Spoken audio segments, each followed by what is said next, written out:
Hello hi అందరికీ. అందరు ఎలా ఉన్నారు? సో ఇవాళ మా ఇంట్లో లంచ్ స్పెషల్స్ ఏంటో చూసేద్దాం రండి. ఇక్కడ వచ్చేసి వేడి వేడి వైట్ రైస్, దాంతోపాటు గోంగూర, అందులో శనగ్గింజలు వేసి పుల్లకూరలాగా చేస్తామన్నమాట. శనగ్గింజలు అంటే మా భాషలో పల్లీలు. ఇక్కడ వచ్చేసి మునగాకు తాలింపు. తాలింపుల్లో కొంతమంది పప్పుల పొడి వేస్తారు, బట్ మేము శనగ్గింజల పొడే వేస్తాము. చాలా బాగుంటుంది టేస్ట్. అండ్ వీటితో పాటు ఇది శనగ్గింజలు కొత్తిమీర చట్నీ అన్నమాట. పల్లీలు కొత్తిమీర చట్నీ. ఇంక ఇక్కడ వచ్చేసి లెమన్ రైస్ది పులుసు, చిత్రాన్నం పులుసు అంటాం.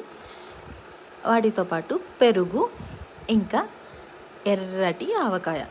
మరి మీ ఇంట్లో లంచ్ స్పెషల్స్ ఏంటి? కామెంట్ చేసేయండి. వీడియోని లైక్ షేర్ చేయండి. ఛానల్ని మర్చిపోకుండా సబ్స్క్రైబ్ చేసుకోండి. అన్నట్టు మర్చిపోయాను, లాస్ట్లో ఐస్ క్రీమ్ కూడా. Bye bye.